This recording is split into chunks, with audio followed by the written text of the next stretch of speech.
Kita beralih ke informasi lainnya. Agus, penyandang disabilitas tersangka dugaan pelecehan seksual, kemarin melakukan rekonstruksi atau reka ulang adegan dugaan pelecehan seksual terhadap 15 wanita. Dan lebih dari 40 adegan diperlihatkan tersangka Agus yang disaksikan oleh tim jaksa dan diawasi oleh Komisi Kepolisian Nasional.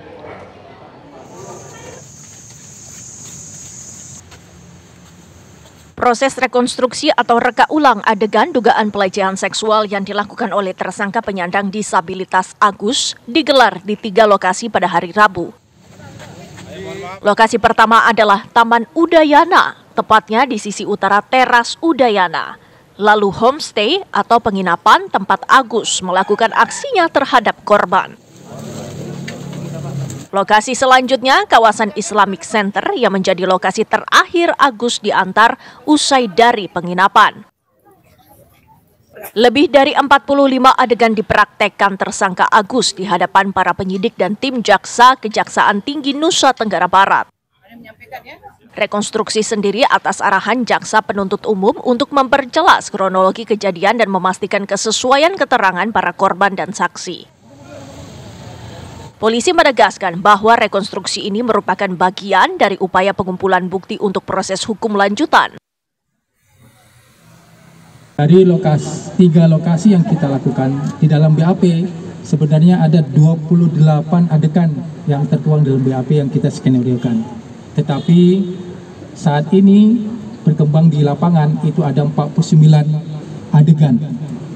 Hal ini disampaikan karena ada perkembangan perbuatan yang dilakukan oleh tersangka itu mengembang di lapangan.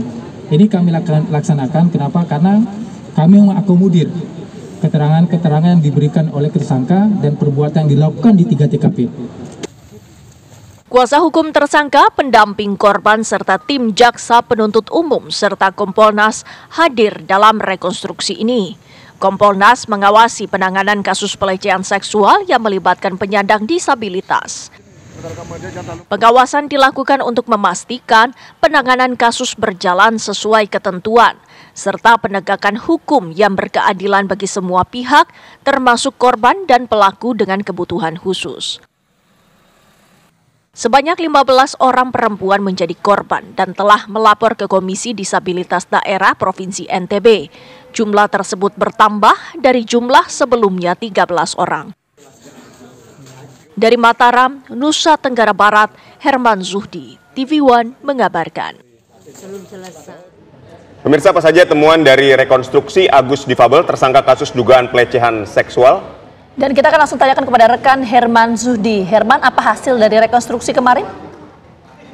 Baik, Ina dan Aditya, dapat kami kabarkan bahwa memang proses rekonstruksi atau reka ulang yang dilakukan oleh tersangka Agus di 3 lokasi, yakni di kawasan Taman Udayana, kemudian di area penginapan, dan kemudian kawasan Islamic Center menjadi memperjelas peran Agus di dalam melakukan pelecehan seksual terhadap para korbannya.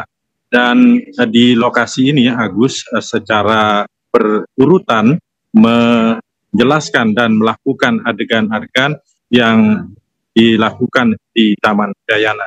Mulai dari Agus tiba di Taman Udayana, kemudian merayu para korbannya, kemudian akhirnya Agus dibawa ke salah satu homestay yang berada tidak jauh dari kawasan Taman Udayana, dan akhirnya kemudian terakhir di kawasan terakhir Agus diantar, dan tempat terakhir ini sekaligus menjadi asal mula kemudian pelaporan Agus oleh para korbannya.